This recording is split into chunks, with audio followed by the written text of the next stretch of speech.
దేవుని నామానికి మహిమ కలుగును గాక. మీ అందరికీ నా వందనాలు. ఈరోజు దేవాది దేవుడు మనందరితో మాట్లాడబోతున్నందుకు ఆయన నామానికే స్తుతులు స్తోత్రములు. ఈరోజు కీర్తనల గ్రంథము 51 అధ్యాయము 10వ వచనం ద్వారా దేవాది దేవుడు మనతో మాట్లాడడం జరుగుతుంది. ఇక్కడ ఏమంటుండంటే దేవుడు దేవా నా ఇక్కడ ఏమంటుండు, ప్రధాన గాయకుడు దావీదు భక్తుడు రాసిన యొక్క కీర్తన ఏమంటుండు దావీదు భక్తుడు అంటే, దేవా నా యందు శుద్ధ హృదయము కలగజేయము, నా అంతరంగంలో స్థిరమైన మనస్సు నూతనంగా పుట్టించుము. కొన్ని సంవత్సరాల క్రితం ఈ యొక్క వాక్యంని నేను సంఘంలో చదవడం జరిగింది. అప్పటి నుంచి ఇది నా నోటికి వాక్యం ఎప్పుడు ఉంటుంది. ఎప్పుడన్నా నా హృదయంలో కొంచెం కలవరపాటు వస్తే నేను ఈ యొక్క వాక్యంని జ్ఞాపకం చేసుకోవడం జరుగుతుంది. ప్రతిరోజు విశ్వాసులమైన మనము ఈ యొక్క మన ప్రార్థనలో, డైలీ ప్రార్థనలో ఈ యొక్క పాయింట్ని మనం పెట్టుకున్నా కానీ ఇది మనకు లాభకరమే. ఎందుకంటే ఇక్కడ ఏమని రాయబడింది, దేవా దేవునితో ఏ విధంగా దావీదుకున్న సహవాసం దేవుడితో నిజంగా నాకు అనిపిస్తుంది. దావీదు ఎందుకంత దేవుడు హృదయానుసారకుడు అయిండు అని అంటే ఆయన మాట్లాడే విధానము, దేవుని ఆయన సన్మానించే విధానము, దేవునితో ఆయన ఏ విధమైన సహవాసం కలిగి ఉన్నాడో ఆయన మాటల ద్వారా మనకు తెలుస్తుంది. ఒక మనిషితోని మన సహవాసం ఎట్లా తెలుస్తుంది? మన మాటల ద్వారా మనము తెలుసుకోగలుగుతాము ఆ మనిషితో మన సహవాసం ఎట్లుంది.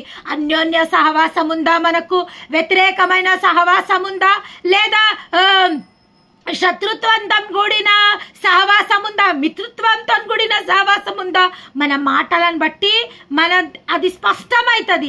ఇక్కడ దావీదు చూడండి ఏమంటుండు, దేవా నా యందు శుద్ధ హృదయం కలగజేయము. ఎటువంటి హృదయం కలగజేయమంటుండు? శుద్ధ హృదయం కలగజేయమంటుండు. ఎందుకు? దావీద్కి తెలుసు, ఇర్మియా 17:9 ప్రకారము దావీద్కి తెలుసు. ఏమని తెలుసు?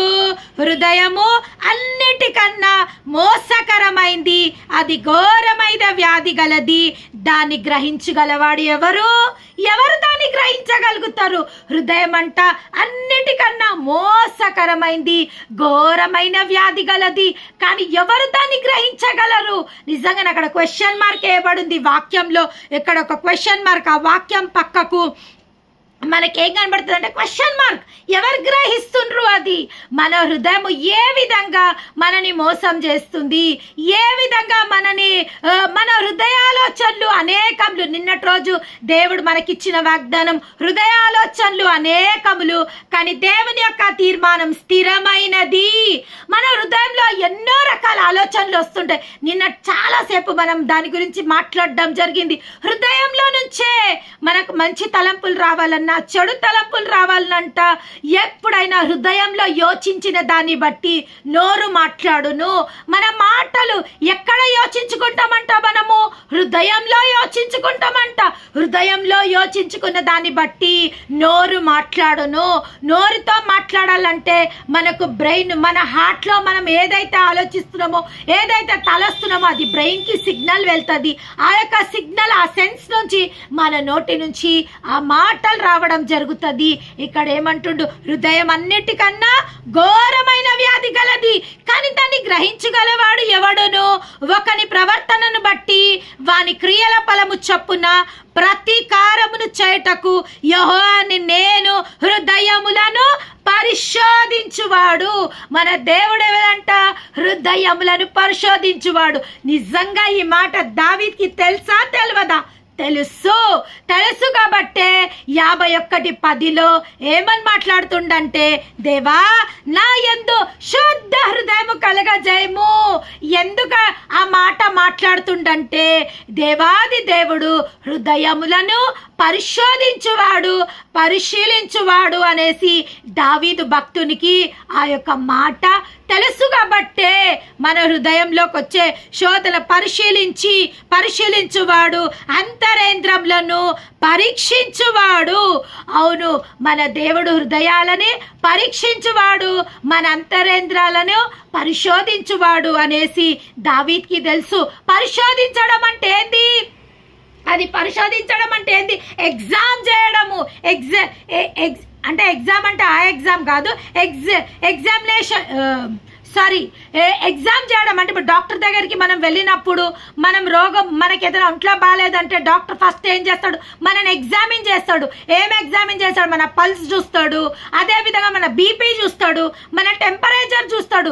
ఏం చేస్తుండే ఆయన అక్కడ హాస్పిటల్ కి మనం వెళ్ళినప్పుడు డాక్టర్ ఏం చేస్తుండు, మనని ఎగ్జామ్ చేస్తుండు. అదే విధంగా దేవుడు అంట మన హృదయాన్ని ఎగ్జామినేషన్ చేస్తాడంట.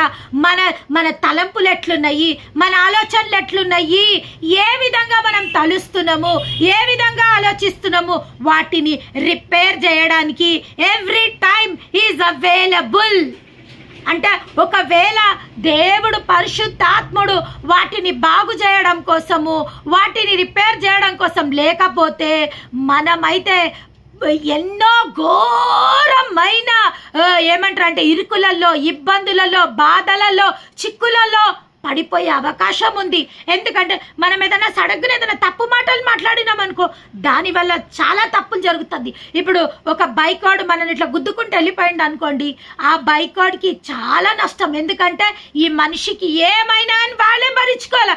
కానీ ఒక్క మాట, సారీ బ్రదర్, నేను చూడలేదు, అనుకోకుండా అది అయిపోయింది, ఐఎమ్ సో సారీ బ్రదర్ అని వెళ్ళి ఆ మనిషిని లేపి ఆ మనిషిని ప్యాంపర్ చేసి మనం మాట్లాడినాం అనుకోండి, ఆ ఎంత తొందరగా మనిషి కోపం వచ్చిందో అంత తొందరగా తగ్గిపోతుంది.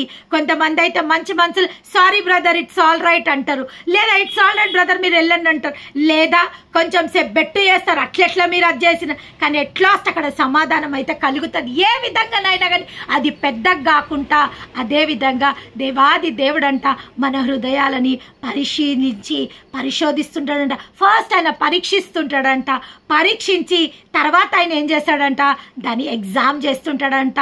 ఈ యొక్క ప్రాబ్లం వీళ్ళకి ఎందుకు వచ్చింది, ఈ ప్రాబ్లం వెనుక ఏముంది, వీళ్ళు నోటి మాటల వల్ల ఇది వచ్చిందా, లేదా వీళ్ళు కఠినమైన మాటలు మాట్లాడడం వల్ల వీళ్ళకు ఈ యొక్క వ్యతిరేకత వచ్చిందా, లేదా వీళ్ళు ఏదైనా తప్పుగా ప్రవర్తించడం వల్ల వీళ్ళకు శత్రువులు తయారైనరా.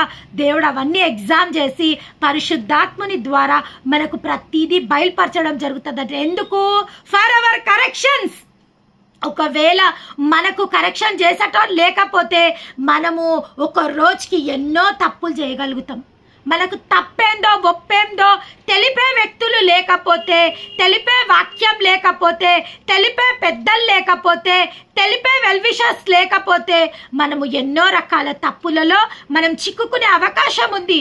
ఎందుకంటే ఇక్కడ ఏమని రాయబడింది, హృదయం అన్నిటికన్నా ఘోరమైన వ్యాధి గలది. అవును, ఆ హృదయము అంటారు కదా, నరుని నాలిక నాలుగు దిక్కులలో తిరుగుతూనే ఉంటుంది. ఎందుకంటే దానికి ఎముక లేదు. ఒక నిమిషం ఇట్లా మాట్లాడుతుంది, ఒక నిమిషం అట్లా మాట్లాడుతుంది. ఆ మాటల వల్ల చాలా మన జీవితాలలో అల్లకల్లోలాలు జరుపుకునే పరిస్థితి రావడం జరుగుతుంది.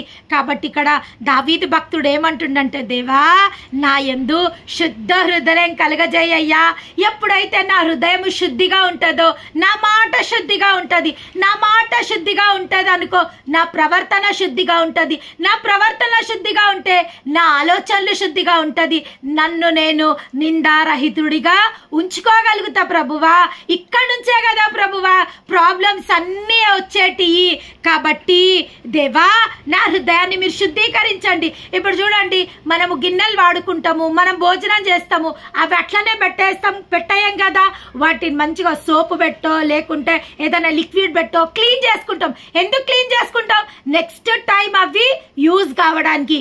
అదే విధంగా దేవుడు ఏమంటుండంటే, నీ యొక్క కోపం ఎట్లుండాలంట, సూర్యుడు అస్తమించు వరకు నీలోన మొత్తం కోపం అంతా తొలగిపోయి రేపటి రోజు నూతన దినం నిన్ను ప్రారంభించాలా. అది ఎవరి వల్ల సాధ్యము? అది దేవుని వల్లనే సాధ్యం. ఎప్పుడు సాధ్యము? మన హృదయాన్ని శుద్ధీకరించుకున్నప్పుడే అది సాధ్యపడుతుంది. ఒకవేళ మనము మనుషులుగా మనకు అంత క్షమగుణము అంత దయగుణం ఉండకపోవచ్చు, కానీ పరిశుద్ధాత్మని సహాయం ఎప్పుడైతే మనం తీసుకుంటామో, ఆ దేవుని సన్నిధిలో ఎప్పుడైతే మనము ఆ యొక్క ప్రాబ్లం ఆయన పాదాల చెంతకు తీసుకెళ్తాము, ఆయననే మన హృదయాన్ని నిమ్మలపరిచే గొప్ప దేవుడు. ఎన్నోసార్లు నా జీవితంలో ఇటువంటి ఎక్స్పీరియన్స్ గుండా నేను వెళ్ళడం జరిగింది. మా కోపము, ద్వేషము, ఆవేశం, అటువంటి సమయంలో ఎప్పుడైతే దేవాది దేవుని దగ్గరికి నేను వెళ్ళడం జరిగిందో దేవుడు నన్ను సమాధానపరచడం జరిగింది. కొన్ని మార్లు ఆయన మాటల ద్వారా సమాధానం పరచడం జరిగింది. లేదా కొన్ని మార్లు ఆ సమయంలో ఎవరో ఒక మనిషితో మాట్లాడడం వల్ల నా యొక్క హృదయంలో ఆ యొక్క బాధ, వేదన అంతా తొలగిపోవడం వల్ల దేవుడు ఎన్నో మార్గాల గుండా మన హృదయాన్ని సమాధానపరచడానికి సామర్థ్యత కలిగిన దేవుడు. ఎప్పుడైతే ఆయన శరణజొచ్చి మనం ఆశ్రయిస్తామో, నాకు చాలా ఒకటి అలవాటు ఏంటంటే, నేను ఎవరితో ఒక మాట అంటే పడని స్వభావం నాది. కానీ దుష్టునికి తెలుసు ఎక్కడ దెబ్బ కొట్టాలనో, దుష్టునికి తెలుసు ఏం చేస్తుంటాడంటే అక్కడనే నన్ను ప్రెషరైజ్ చేస్తుంటాడు. కానీ దేవుడు నాకు ఒక్కటి నేర్పించిండు. అప్పుడు దేవుడు నాకు దేవునిలో నేను పరిపూర్ణంగా లేనప్పుడు ఏ మాట అన్నా నేను గంటలు ఏడిసి నా యొక్క బాధను నేను ఎక్స్ప్రెస్ చేస్తుంటే, కానీ దేవుడు అన్నాడు, నీ యొక్క బలహీనతనే నేను బలంగా చేయబోతున్నా, ఇది అందరికీ వర్తిస్తుంది అని నేను చెప్పడం జరుగుతుంది. అన్నప్పుడు ఎప్పుడైతే నాకు అటువంటి సంఘటన జరిగినప్పుడు, నాకు నేను చెయ్యని తప్పుకు నేను మాటలు పడుతున్నప్పుడు, నేను డైరెక్ట్ దేవుడి దగ్గరికి వెళ్ళిపోతుండి, ఏడుస్తుంటి, ఆయన సన్నిధిలో ఉంటుంటి. కానీ ప్రభువా, ఈ యొక్క సిచ్యువేషన్ ని నీ ఆధీనంలో తీసుకో, ఇటువంటి సిచ్యువేషన్ నాకు మళ్ళీ రాకుండా చేయి, ఈ సిచ్యువేషన్ ని హ్యాండిల్ చేసే శక్తి నాకు, ఈ సిచ్యువేషన్ లో ఓర్పు నాకు అని ఎప్పుడైతే నేను ప్రార్థించడం జరిగిందో అప్పటి నుంచి అటువంటి సిచ్యువేషన్ మెల్లమెల్లగా నా దగ్గరికి రావడము మానేసినాయి. ఎందుకంటే దుష్టునికి తెలిసిపోయింది, నేను తన వీక్నెస్ మీద నేను దిబ్బగొట్టాలనుకున్నప్పుడు ఆ వీక్నెస్ ని తీసుకుపోయి దేవుని పాదాల దగ్గరికి పెడుతుంది. తన బలహీనతని బలంగా మార్చుకొని దేవుని సన్నిధిలో నుంచి రావడం జరుగుతుంది అనేసి అటువంటి సిచ్యువేషన్స్ గ్రాడ్యువల్ గా నా జీవితంలో నుంచి తగ్గడం స్టార్ట్ అయిపోయినాయి. అదే విధంగా ఇక్కడ దావీదు ఇంకొక మాట ఏమంటాడు, నా అంతరంగంలో స్థిరమైన మనస్సు నూతనంగా పుట్టించుము. స్థిరమైన మనస్సు, ఫస్ట్ వన్ ఏమో శుద్ధ హృదయము, అది చాలా ఇంపార్టెంట్. రెండవది స్థిరమైన మనస్సు గురించి మాట్లాడుతుండు. అవును, మన నరుని ఆలోచనలు అనేకములు, కానీ మన ఆలోచనలలో స్థిరమైన మనస్సు చాలా అవసరమయ్యింది. ఎందుకంటే స్థిరమైన మనస్సు మనకు లేకపోతే చిన్న విషయాలకు మనం ఇరిటేట్ అయిపోతాం, చిన్న విషయాలకు మనం డిస్టర్బ్ అయిపోతాం, చిన్న విషయాలకు కొండంతలు గోరంతలు చేసుకొని మన జీవితంలో మనం సమాధానం లేకుండా చేసుకోవడం జరుగుతుంది. కాబట్టి ఏ విధంగా శుద్ధమైన హృదయం మనకు అవసరమో అదే విధంగా మనకు స్థిరమైన మనస్సు నూతనంగా పుట్టించడానికి కారణం ఏంటంటే, ఇప్పుడు ఈ సంఘటన జరిగింది. నూతనంగా ఎట్లా పుట్టిస్తాడు దేవుడు హృదయాన్ని? నూతన మనసు ఏమని రాయబడింది? నూతనంగా పుట్టించుము. మనస్సు నూతనంగా ఎట్లా పుట్టిస్తాడంటే, ఈ యొక్క సంఘటన మనం మర్చిపోయి, ఆ నిమిషంలోనే మనం మర్చిపోయి మన మైండ్ని వేరే వైపు డైవర్ట్ చేసుకున్నప్పుడు, అప్పుడు మనకి అది ఒక నూతనంగా దాని గురించి మనం ఇన్వాల్వ్ అయిపోతాం. ఇంక ఇది మర్చిపోతాము. చాలా సంఘటనలు జరుగుతుంటాయి. కొన్ని సార్లు మనం ఎవరైనా ఏడ్చుకుంటా కూర్చున్నప్పుడు దేవాది దేవుడు ఎంత గొప్ప దేవుడో, కృపగల దేవుడు, ఎవరినో కొన్ని పంపించేస్తాడు. వాళ్ళు వచ్చి మనతో ఏదో ఒకటి మాట్లాడుతుంటారు. మనం ఏమైపోతాము? మర్చిపోతాం, ఇంకా ఆ యొక్క బాధ మర్చిపోతాము, ఆ యొక్క డిస్టర్బెన్స్ మర్చిపోయి వీళ్ళతో మాట్లాడడం జరుగుతుంది. ఆఫ్టర్ వాళ్ళు వెళ్ళిపోయినాక చూసుకుంటే మన మనసులో ప్రశాంతత ఉంటుంది. ఎందుకంటే చాలా సార్లు మళ్ళీ మనం దేవుని దగ్గరికి వెళ్ళి ఏడవడం జరుగుతుంటుంది. ఏడ్చినాక కొంచెం సేపటికి గ్రాడ్యువల్గా మన మనసులో ఉన్న భారం అంతా వెళ్ళిపోతుంది. సడన్గా దేవుని సన్నిధిలో నుంచి మనం లేచినప్పుడు మనకు కొత్తగా అనిపిస్తుంటుంది. ఆ బాధ అంతా తొలగిపోతుంది. ఎప్పుడైతే దేవాది దేవుని పాదాల చెంత ఆ సమస్యను మనం వదిలేసి వస్తామో అప్పుడు మన మనస్సు నూతన పరచబడుతుంది. మన మనసు ఏమవుతుందంటే రినీవ్ అవుతుంది, అప్డేట్ అవుతుంది. ఇవాళ రేపు ఫోన్లకే అప్డేట్స్. ఎందుకు అప్డేట్ అంటే new updates for new version. అదేవిధంగా మన దేవుడు టెక్నాలజీ అయిన దేవాది దేవుడు, మన దేవుడు మన మనసును అప్డేట్ చేయడా? మన మనసును రినీవ్ చేయలేడా ఆయన? కాబట్టి ఇక్కడ ఏమంటుండంటే ఆ రిన్యూ కోసమే అడుగుతుండు దావీదు. ఇక్కడ ఈ అప్డేట్ గురించి ఆయన అడుగుతుండు, ఆ రిన్యూ కోసమే ఆయన అడుగుతుండు. ఇక్కడ ఏమంటుండంటే నా అంతరంగంలో స్థిరమైన మనస్సు నూతనంగా పుట్టించు. నేను ఏదైతే డెసిషన్ తీసుకున్నానో దాంట్లో నేను స్థిరంగా ఉండాలా ప్రభువా. ఏదైతే ఆలోచనలు నేను సంకల్పించుకున్నానో నా సంకల్పంలో నేను స్థిరంగా ఉండాలా. నా యొక్క బాధ వచ్చినప్పుడు నేను ఏడవను అనే ఒక తీర్మానం తీసుకున్నప్పుడు ఆ యొక్క తీర్మానంలో నేను స్థిరంగా ఉండాలా. నాకు ఒక సమస్య వచ్చినప్పుడు నేను మనుషులతో ఎవరితోనూ పంచుకోను, నా దేవుని సన్నిధికే నేను వెళ్తా అన్నప్పుడు ఆ స్థిరత్వమును దేవుడు చూస్తున్నాడు. అదే విధంగా నేను దినమునకు 3 మార్లు ప్రార్థన చేస్తా. ఆ యొక్క స్థిరత్వము అది ఒక టైప్ ఆఫ్ స్థిరత్వము. లేదా ఈరోజు నేను 10 వాక్యాలు ధ్యానిస్తా, అది ఒక స్థిరత్వము. అటువంటి స్థిరత్వం కోసము మనం ప్రార్థన చేయాల్సిందిగా కోరుతున్నాం. ఎందుకంటే ఇక్కడ ఇర్మియాలో రాయబడింది, హృదయం అన్నిటికన్నా ఘోరమైన వ్యాధి కలది. అది ఏదో ఒక నిమిషము, ఏదో ఒక అలజడి మన హృదయాలకు తీసుకొస్తూనే ఉంటది, మనకు డిస్టర్బెన్స్ వస్తూనే ఉంటాయి. కానీ దీని నుంచి మన డిస్టర్బెన్స్ ని, మన బలహీనతని ఏ విధంగా బలంగా మార్చుకోవాలనో ఈరోజు దావీద్ భక్తుడు మనకు నేర్పించడం జరుగుతుంది. ఏమనంటే మనము నా అంతరంగంలో స్థిరమైన మనస్సు నూతనంగా పుట్టించు అని ఎప్పుడైతే ఆ దేవాది దేవుని సమక్షంలో మనం ప్రార్థించడం జరుగుతుందో మనకు స్థిరమైన మనస్సు దేవాది దేవుడు నూతనంగా ప్రతిరోజు ఆయన మన హృదయాన్ని ప్రతి గంట రినీవ్ చేయగలుగుతాడు, ప్రతి గంట నూతన పరచగలుగుతాడు, ప్రతిరోజు ఆయన మన హృదయాన్ని నూతన పరచగలుగుతాడు. ఎందుకంటే దేవుడు అన్నాడు, పాతవి గతించను, ఇదిగో సమస్తము కొత్తవాయను. అది ఎవరికి సాధ్యము? దేవాది దేవుడికే సాధ్యం. మన గాయములు మాన్పడం ఆయనకే సాధ్యం. మన బాధల నుంచి మనకు బయటికి తీసుకురావడం ఆయనకే సాధ్యం. ఎవరికైతే సాధ్యమవుతుందో ఆయన దగ్గరికే వెళ్దాం, ఆయన చెంతకే వెళ్దాం, ఆయననే గోజాడదాం, ఆయననే కొనియాడదాం. ఆయన సమక్షంలోనే మన వ్యాజ్యములు దేవుడు అంటుండు, రండి మనం వ్యాజ్యం తీర్చుకుందాం, రండి. దేవుడు అంటుండు, రండి. మీరు ఒకళ్ళ మీద ఒకళ్ళు కోపాలు పెట్టుకోకండి, ద్వేషాలు పెట్టుకోకండి. మీకేమైనా ఎవరి మీదనైనా ఏదైనా నెప్పం ఉందా? ఎవరి మీదనైనా ఏదైనా కోపం ఉందా? ఎవరి మీదనైనా ఎలిగేషన్స్ ఉన్నాయా? రండి మనం వాదించుకుందాము, నేను మీకు కరెక్ట్ మార్గంలోకి నేను తీసుకెళ్తా.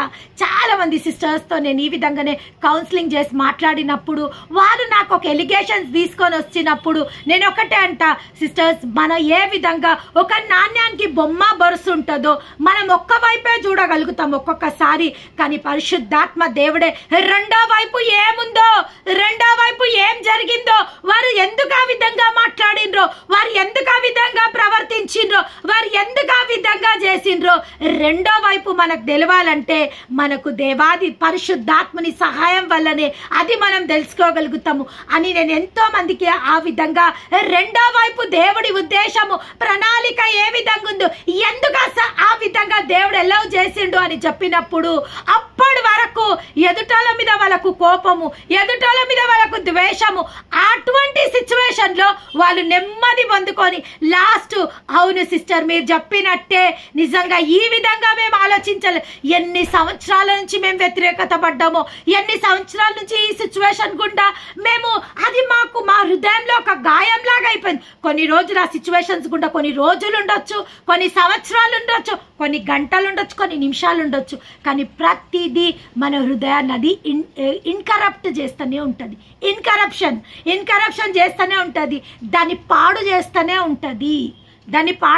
ఉంటుంది. ఒకవేళ పాలు చాలా సేపు మనం బయట పెట్టినాము అంటే దాంట్లో బ్యాక్టీరియా ఫామ్ అయ్యి ఆ పాలు పగిలిపోవడం జరుగుతుంది. అదే మనము ఆ పాలని ట్వైస్ 2-3 సార్లు కాగబెట్టి లేదా ఫ్రీజర్లో పెట్టి ఏదైనా పెట్టినామంటే ఆ పాలు ఒక్కరోజు కాదు 2 రోజులు కూడా అవి ప్రిజర్వ్ అయ్యి ఉంటాయి. Hour Holi spirit God is our preservative.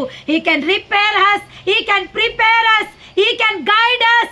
ప్రతిదీ మన పరిశుద్ధాత్ముడు మనని ప్రిపేర్ చేయగలుగుతాడు, మనని రిపేర్ చేయగలుగుతాడు, మనని ప్రిజర్వ్ చేయగలుగుతాడు, మనని అందుకే దేవుడు అంటాడు, రండి మీ వ్యాజ్యాలు నా దగ్గరికి తీసుకొని రండి, మనం వాదించుకుందాము.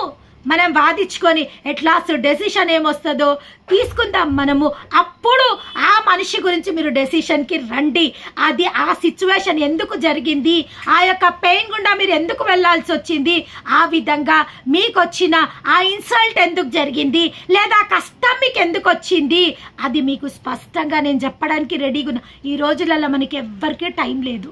అంత క్లుప్తంగా మన సమస్యని ఎందుకు వచ్చింది, ఇది ఎక్కడి నుంచి వచ్చింది, ఇది ఎవరి వల్ల వచ్చింది, ఇది శిక్షణ, ఇది పరీక్షణ, ఇది దీని నుంచి నేను ఏదైనా నేర్చుకోబోతున్నానా, ఇది నాకు పాఠమా. అందుకే ఆయన వాక్యంని ఆయన పరిశీలించి పరిశోధిస్తుంటాడంట హృదయాలని. ఎందుకు పరిశీలించి పరిశోధిస్తుంటాడు ఆయన? He is examine our hearts. నిజంగా ఈ సమస్యని నిలవ చేసినప్పుడు వీళ్ళు ఏం చేస్తుండ్రు అసలు? His examiners. ఈ సిచ్యువేషన్ని నేను వాళ్ళ జీవితంలోకి ఎలో చేసినప్పుడు వాళ్ళు ఏం చేస్తుండ్రు, దీన్ని ఎట్లా డీల్ చేస్తుండ్రు? దేవుడు మనని చూస్తుండంట. ఆయన పేరేంది? హగర్ పెట్టిన పేరు చూచుచున్న దేవుడు. ఆది కాండంలో మొట్టమొదటిగా హగర్ ఆయనకిచ్చిన పేరేందంటే మన దేవుడు చూచుచున్న దేవుడు, వినుచున్న దేవుడు, పరిశీలిస్తున్న దేవుడు, పరిశోధిస్తున్న దేవుడు. ఆయనకి ఎన్ని పేర్లు పెట్టినా తక్కువే.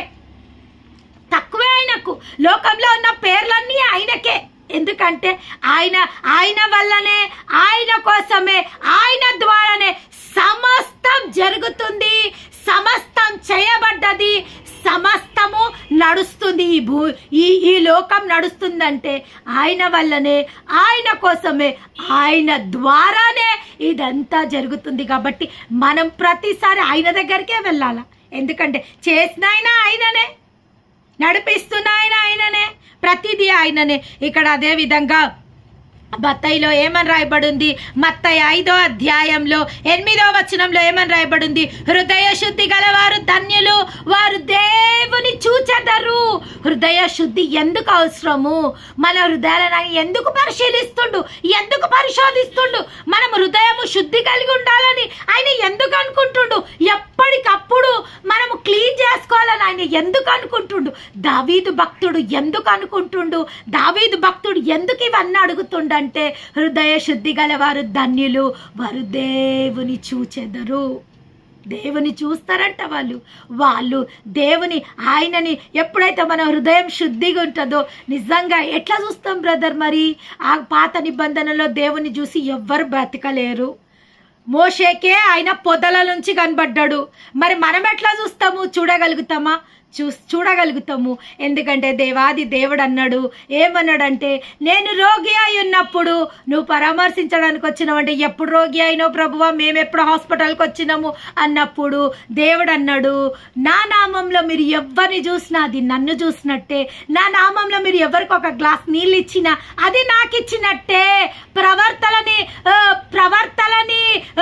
సత్కరించిన వాళ్ళు ప్రవర్తన ఫలం పొందుకుంటారు, మనుషులను ఆదరించిన వాళ్ళు మనుషుల ఫలంని పొందుకుంటారు, దేవదూతలకు ఆతిథ్యం ఇచ్చిన వారు దేవదూతల ఫలము పొందుకుంటారు అని వాక్యంలో రాయబడింది.